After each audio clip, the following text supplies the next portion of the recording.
Assalamualaikum warahmatullahi wabarakatuh. Selamat sore teman-teman. Selamat berjumpa kembali di podcast Aksi Nyata dari Kamu Untuk Indonesia. Balik lagi barengan sama aku Laras Tahira yang akan menemani kamu selama 20 sampai 30 menit ke depan. Nah, nanti kita akan ada bintang tamu seperti biasa.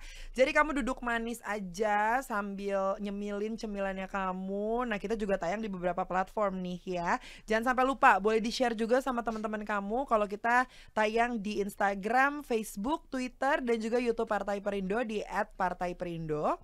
Kemudian kita juga hadir di RCTI Plus, Okezone, Sindo News, iNews.id, YouTube, dan juga website Partai Perindo. Kita juga masih bagi-bagi giveaway buat kamu. Caranya juga gampang, kamu tinggal tulis quotes terbaik kamu aja mengenai topik kita di hari ini, dan nanti akan ada hadiah totalnya Rp300.000. Jadi masing-masing ngedapetin Rp100.000 berupa voucher belanja. Pengumumannya bakal diumumin di minggu depan di Instagramnya Partai Perindo. Jadi jangan lupa untuk di follow Instagramnya di @partaiperindo. Stay tune, jangan kemana-mana, terutama buat kamu yang pengen jadi artis ya. Nanti kita akan kulik-kulik caranya gimana sih, ya kan? Tapi yang namanya jadi artis itu pasti nggak lepas dari yang namanya manajemen artis biasanya sih gitu. Makanya kita akan bahas peluang besar meraup cuan melalui manajemen artis di era digital. Dan untuk membahas hal tersebut sudah hadir di studio podcast Aksi Nyata. Beliau ini adalah seorang yang pernah berkecimpung di dunia musik di grup DOT atau DOT. Nanti kita akan sedikit bahas-bahas, kita flashback nih ya, karena kebetulan kan aku juga belum ada di era itu ya, jadi aku juga penasaran.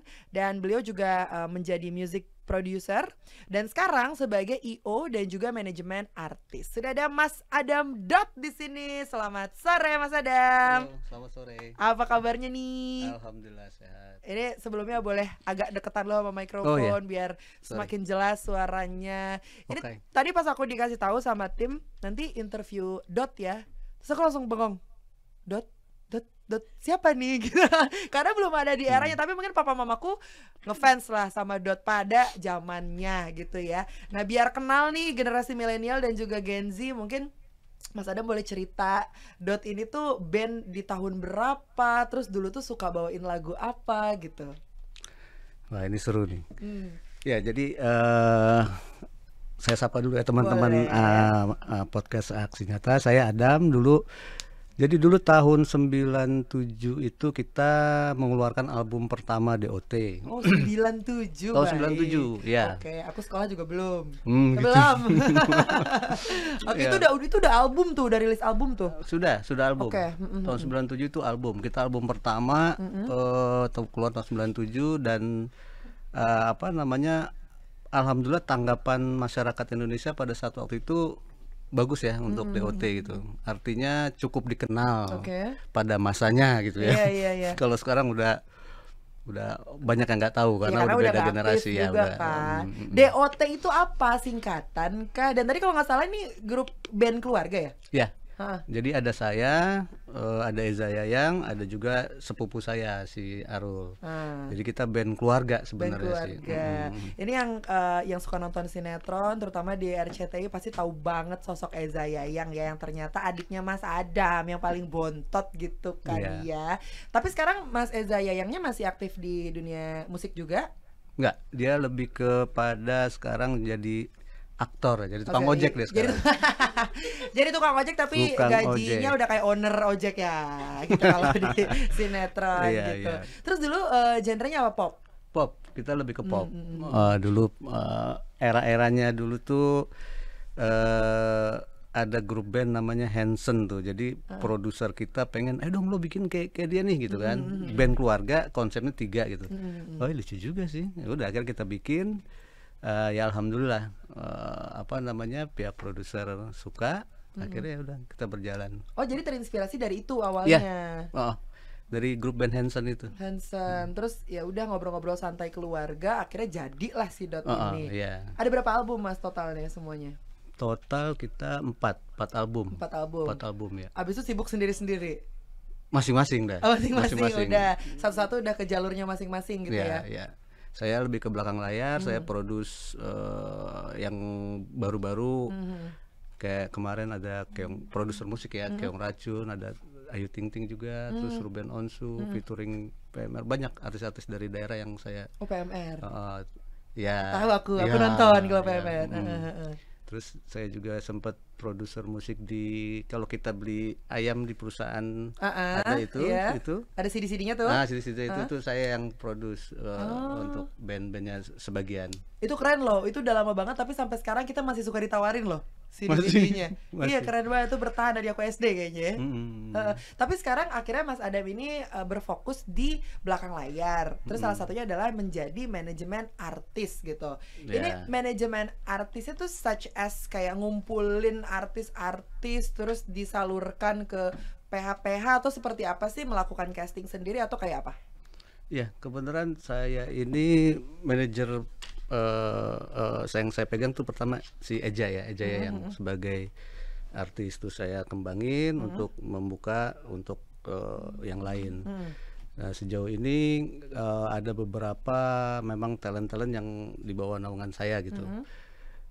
Kita masukkan ke sinetron, ada beberapa sinetron kayak Tukang Ojek Pengkolan, Preman Pensiun, terus ada Suparman, terus Gober waktu itu. Nah, jadi kita castingnya itu nggak ini apa namanya, nggak open casting ya. Jadi artinya kita lebih ke memilih talent yang memang kira-kira nih talent memang cocok dengan karakter ini apa yang dibutuhkan gitu. Gitu. Sekarang pusing nggak sih cari talent Mas Adam? Kan dari sekian banyak orang gitu di dunia ini dengan berbagai macam karakter.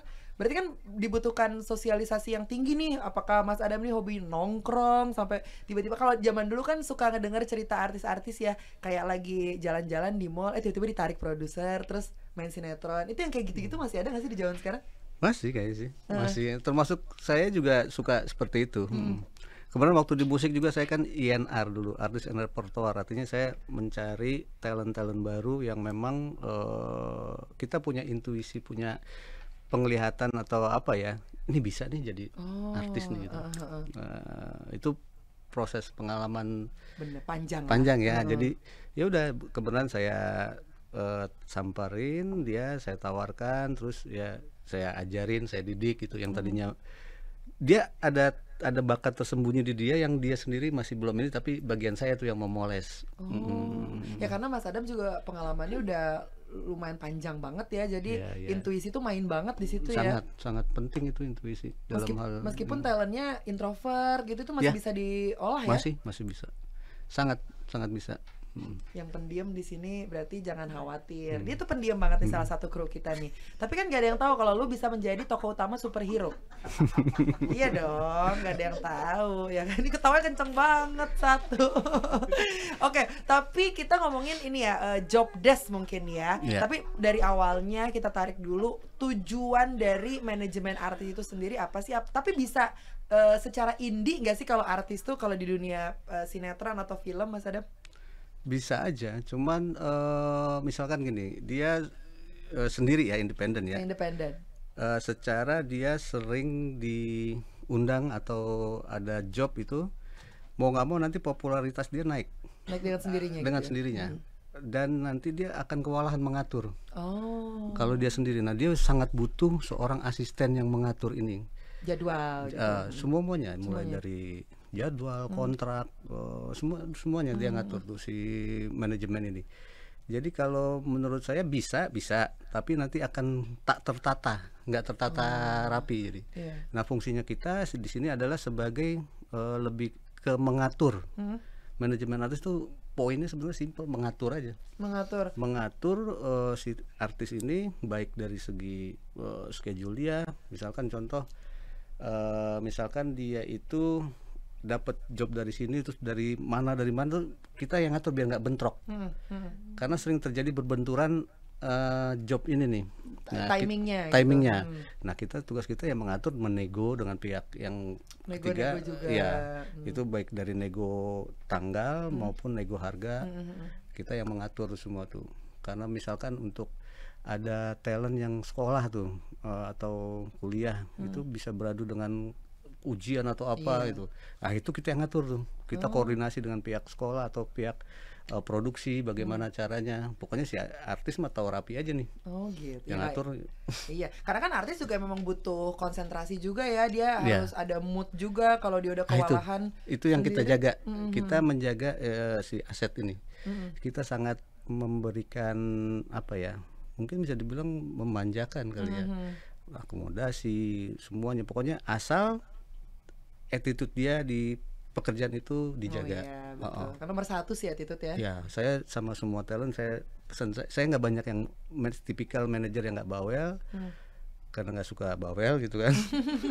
Terlihat ya dari tadi juga kalem banget ya Mas Adam ini ya. Jadi cuma satu pesannya attitude. Nomor satu adalah attitude. Kita mau naik mungkin gampang ya, tapi kalau untuk mempertahankannya ini nih, wah ini bahaya nih. Setuju. Iya, itu yang menjaga kita establish itu adalah attitude kita. Yes. Di dalam pekerjaan itu, baik ya datang jangan telat, behavior kita terhadap kru atau partner kita, segala macam semuanya lah. Iya. Semuanya itu mencakup. Betul. Tadi sempat di-mention juga sama Mas Adam soal apa namanya, cuan lah gitu ya, bisa dibilang Cuan, seperti iya. itu. Kalau pekerjaan manajemen sebetulnya simpel, cuman ngatur aja. Tapi kan mungkin di dalamnya ini complicated ya Mas Adam ya. Pasti kan ada aturan hukumnya lah, apalah apa, dan semuanya juga itu menjadi job desk dari manajemen artis itu sendiri ya. Iya, dari kita mengatur kontrak dia. Jadi Kontrak, pihak ke manajemen dan artis dan pihak ketiga, kita semua yang mengatur. Di situ kalau kontrak ini sangat-sangat penting. Yes. Karena di situ kita ada kompensasi pembagian-pembagian yang memang harus diterapkan yang sesuai dengan kesepakatan bersama. Apabila nanti ada yang menyimpang, nanti ada konsekuensinya yang harus diterima oleh yang melanggar gitu. Iya. Jadi ini sangat-sangat penting dalam hal manajemen artis, kontrak kerja. Kontrak Nggak bisa kerja. disepelekan ini. Iya, apalagi kalau menyangkut pihak ketiga yang telat bayar lah Ya. atau kehambat apalah, itu Iya. pasti sering terjadi ya Mas Adam? sangat sering. Sangat sering. Sama. Ya, tiba-tiba curhat. Tapi ya itu ya apa namanya ya bagian dari pekerjaan ini Iya gitu, sih, betul. yang kita harus laluin dan pasti ketemu jalan keluarnya sih. Iya. Makanya bahaya banget ya buat talent yang jalan sendiri tapi belum ngerti apa-apa gitu. Takutnya malah dipermainkan ya sama Iya. pihak-pihak di luar sana. Iya. That's why manajemen artis juga sepenting itu ya Mas Iya, Adam. Apalagi iya. kalau jobnya banyak. Iya. Harus memang menurut hemat saya perlu manajemen. Perlu manajemen. Kalau enggak nanti enggak tertata. Iya sih. Kita itu yang menyusun, menata sehingga teratur semuanya. Dari A to Z semuanya. Iya. Schedule, jadwal. Bahkan kita juga konsisten menerapkan apa yang namanya menawarkan si artis itu ke seluruh produk apapun itu. Iya, branding juga yang ngurus manajemen artis ya. manajemen. Tapi aku pernah denger nih, apakah betul ya, coba kita tanya sama Mas Adam langsung nih selaku manajemen artis.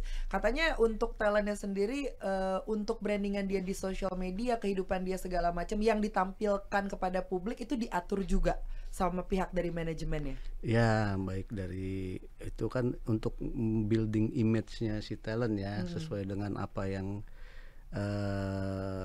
apa namanya yang kita mau menjual sesuatu, kita harus meng-create sesuatu itu yang baik dan bagus sehingga produsen akan menyukai apa yang dia inginkan gitu ya.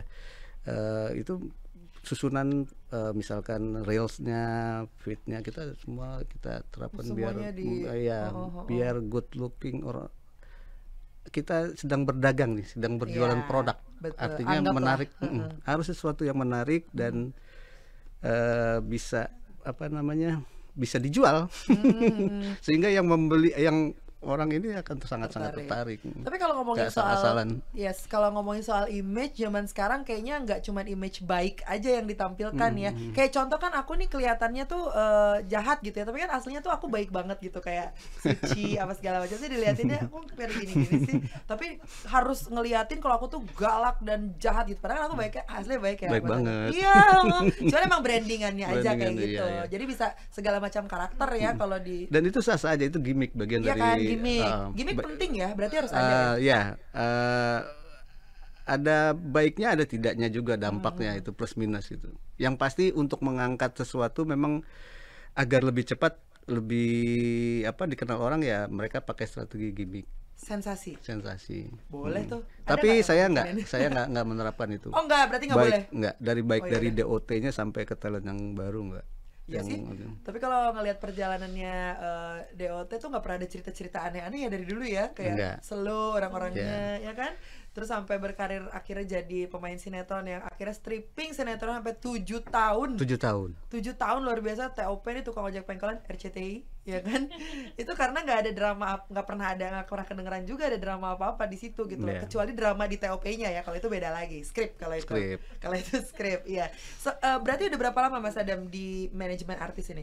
Kalau itu saya dari tahun 2012 ya, itu lebih ke IO. Terus IO tuh berarti ngurusin acara. Iya, bikin event, misalkan di macam-macam lah. Terus untuk fokusnya ya ini pas si Eza jadi tukang ojek pengkolan. Jadi tukang ojek. Jadi tukang ojek. Jadi tukang ojek. Akhirnya jadi fokus di manajemen pakai badan hukum yang jelas. Ada badan hukumnya. Berarti kan selain Mas Eza Yayang juga masih ada beberapa talent lain ya? Banyak banget. Banyak, sekarang udah banyak banget. Nah, coba ceritain dong suka dukanya. Pernah ada pengalaman yang bikin Mas Adam nih gondok banget nggak sih? Sama satu pengalaman yang bikin Mas Adam nih happy banget gitu? Kalau pengalamannya mungkin agak lumayan kesel apabila ada teguran atau dengar talent yang kita pegang attitude-nya kurang bagus di lokasi. Dan itu ada ya? Ada. Oke, ngehandle-nya gimana tuh Mas? Itu saya langsung gas, langsung saya panggil, saya omongin. Iya, nggak bisa enggak. Wah, deg-degan tuh. Itu dipanggil sama Mas Adam, ada apa nih? Ya kita arahin lagi, ya alhamdulillah berubah. Oh, akhirnya berubah tapi. Karena ada beberapa talent yang mempunyai karakter memang agak kurang bisa diatur gitu. Nah, itu harus dengan cara saya sendiri, ada caranya buat ngatur yang kayak gitu. Oh gitu ya. Kalau yang Mas Adam tuh seneng kalau talentnya gimana nih? Gini, secara logika ini saya gitu, maksudnya mau ngebantu lo untuk menjadi seorang yang dikenal orang dan sukses. Yes. Artinya nggak mungkin kita mengarahkan untuk kejelekan. Nah, jadi alangkah baiknya nurut aja. Yaudah nurut tahu aja. Rapi, iya. Tahu rapi, nurut. Ya karena kita juga akan diperlakukan baik kalau kitanya juga berperilaku baik gitu ya, Mas Adam. Sesimpel itu aja sih. Dan saya nggak mungkin ngejual talent saya atau mempromosikan talent saya dengan cara yang tidak baik juga. Yang saya jual nih biasa saya jadiin emas. Gimana caranya biar orang tertarik gitu. Orang Jawa tapi kalau Mas, kalau ya Mbak. Berarti Mbak. Iya, kalau orang Sumatera Bang. Sumatera Bang. Betawi Bang. Aku tuh penasaran ini kelebihan-kelebihan yang bisa didapatkan dari artis itu sendiri. Selain mungkin jadwal yang bisa terorganisir dengan baik gitu ya. Ya cuan udah pasti gitu. Kelebihan-kelebihan lainnya apa sih Mas Adam? Lebih ke cuan-cuan sih buat mereka sih. Cuan ya. Karena kalau di sosmednya kan otomatis jadi selebgram or apalah di IG, di TikTok segala macam. Pundi-pundi ininya pasti bertambah tuh. Yes, betul. Secara followernya makin naik gitu kan. Otomatis para produser ini ngincar mereka gitu. Nah, betul. Pundi-pundi lah. Lebih ke pundi-pundi. Iya sih, tapi itu benar-benar nilai plusnya gitu ya. Nah, ini tapi benar ya kalau ngomongin soal kebutuhan brand, ini kan lebih cakupannya tuh lebih luas gitu. Ada yang butuh apa bilangnya ya, KOL, influencer dengan berbagai macam karakter. Mas Adam ini ngurusin manajemen KOL, selebgram dan yang lain-lain juga? Ya, kurang lebih kita sekarang mengikuti perkembangannya. Ya kan, jadi harus ngikutin. Kalau enggak ya gimana? Tinggalan, ya kan. Apa perbedaannya Mas ngurusin manajemen artis yang literally syuting buat di TV nasional sama ngurusin influencer yang memang cakupannya tuh sebatas di social media aja? Kurang lebih sih sama sih. Kurang lebih sama. Cuman memang di sini dilihat berdasarkan seberapa besar si followernya si talent. Nah, itu menentukan berapa harganya si talent itu. Oh, dari followersnya. Iya. Itu lebih ke situ sih. Kita bisa memberikan red Red card. card, red card. Kalau yang beli gimana Mas?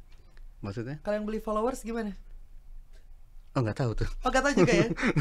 Di sini banyak yang beli soalnya. Oh gitu ya. Ketahuan, likes-nya dikit. Oh gitu. Kalau nggak likes by others biar nggak ketahuan. Ayo, bener kan? Yang mana orangnya ada di sini? Semuanya. Oh semuanya. Itu semuanya pada beli followersnya pada beli semuanya, biar kelihatan kayak selebgram, cenah gitu ya kan. Nah ini pasti kalau mau ngedapetin cuan ini kan poin plus yang tadi disampaikan juga sama Mas Adam ya, pokoknya cuan gitu. Tapi ya kitanya juga harus bekerja keras gitu ya. Harus. Attitude harus dijaga, terus skill harus dilatih terus gitu, supaya ya namanya kan persaingan mah ada aja ya Mas Adam ya. Meskipun udah bagus actingnya atau mungkin nyanyinya udah keren banget, tapi selalu ada nih bibit-bibit baru yang muncul dan bahkan bisa lebih bagus dari yang sebelumnya gitu. Nah tips and trick dari Mas Adam nih untuk khususnya generasi milenial dan juga Gen Z yang sedang menyaksikan, kalau ingin menjadi seseorang dan dia bisa menjadi profesional tuh kita harus memupuk apa dari dini, sejak dini gitu.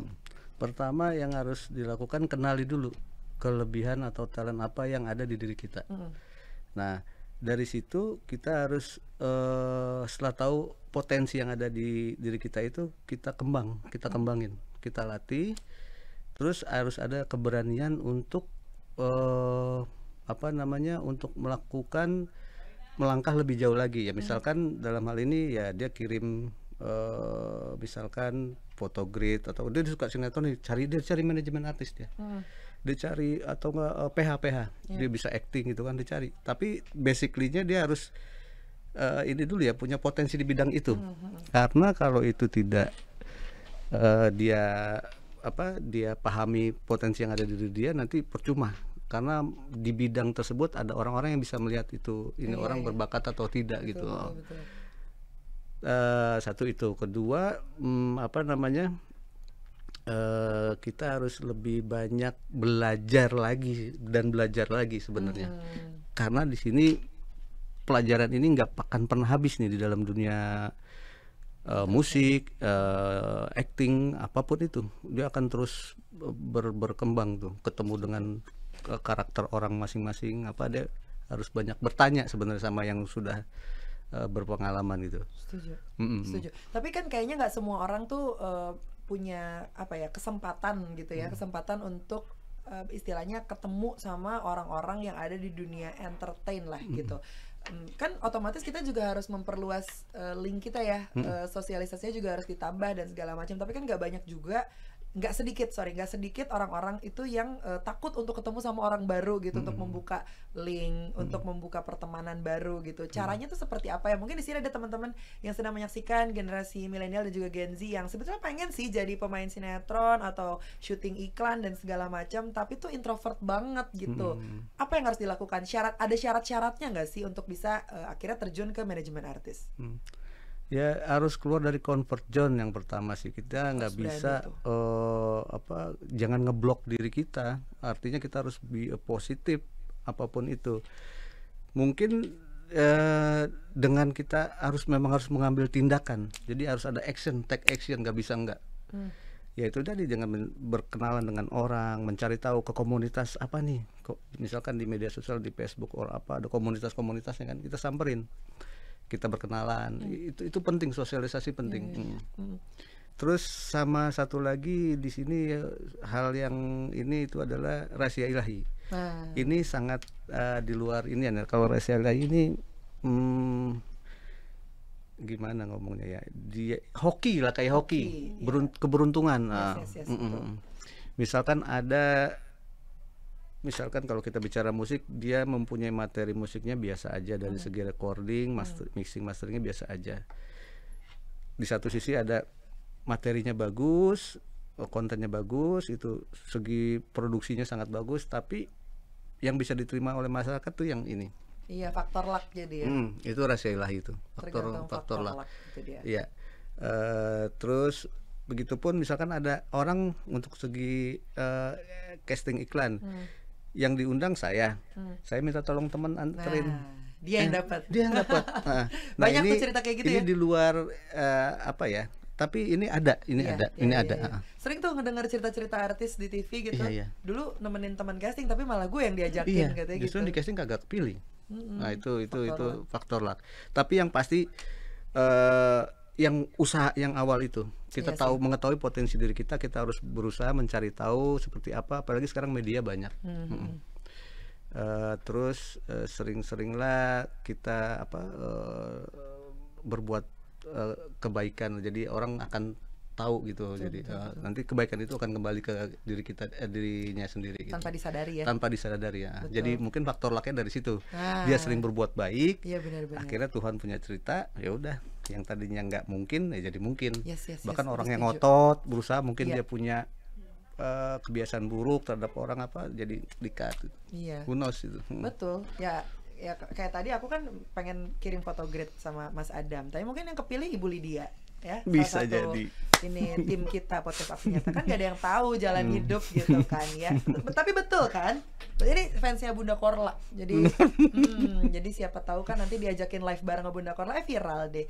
Ya itu dia ya teman-teman ya. Tapi ini juga pasti berhubungan dengan Partai Perindo, berkaitan dengan Partai Perindo ya. Campaign Aksi Nyata dari Kamu untuk Indonesia relate dengan movement yang dijalankan Partai Perindo. Ada produktif, solutif, modern, bersih, berintegritas, peduli, dan juga turun tangan untuk Indonesia sejahtera. Partai Perindo juga turut memanggil putra-putri terbaik untuk Indonesia sejahtera melalui Konvensi Rakyat, program penjaringan secara daring bagi warga Indonesia yang berminat mendaftarkan diri sebagai bacalek di semua tingkatan pemilihan DPRD Kabupaten Kota, DPRD Provinsi, dan juga DPR RI. Kalau mau daftar, caranya simple banget. Kamu tinggal klik aja website di www.konvensirakyat.com, dan buat kamu ingin mendaftar sebagai anggota Partai Perindo, bisa mengunjungi juga website yang ada di bawah ini di www.partaiperindo.com.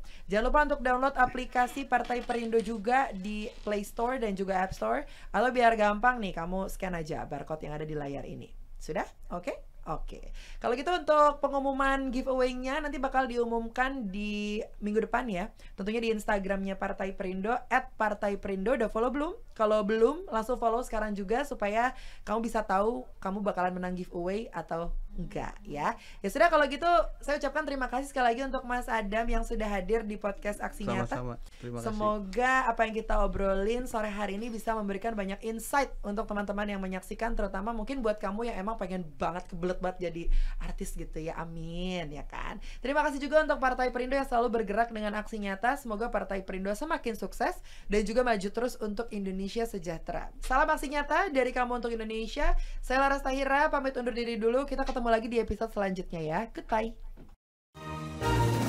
Marilah seluruh rakyat Indonesia, arahkan pandanganmu ke depan.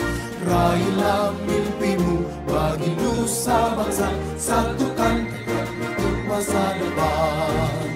Pantang menyerah, itulah pedomanmu. Hentaskan kemiskinan cita-citamu, rintangan tak menggentarkan dirimu. Indonesia maju, sejahtera tujuanmu, nyalakan api semangat perjuangan.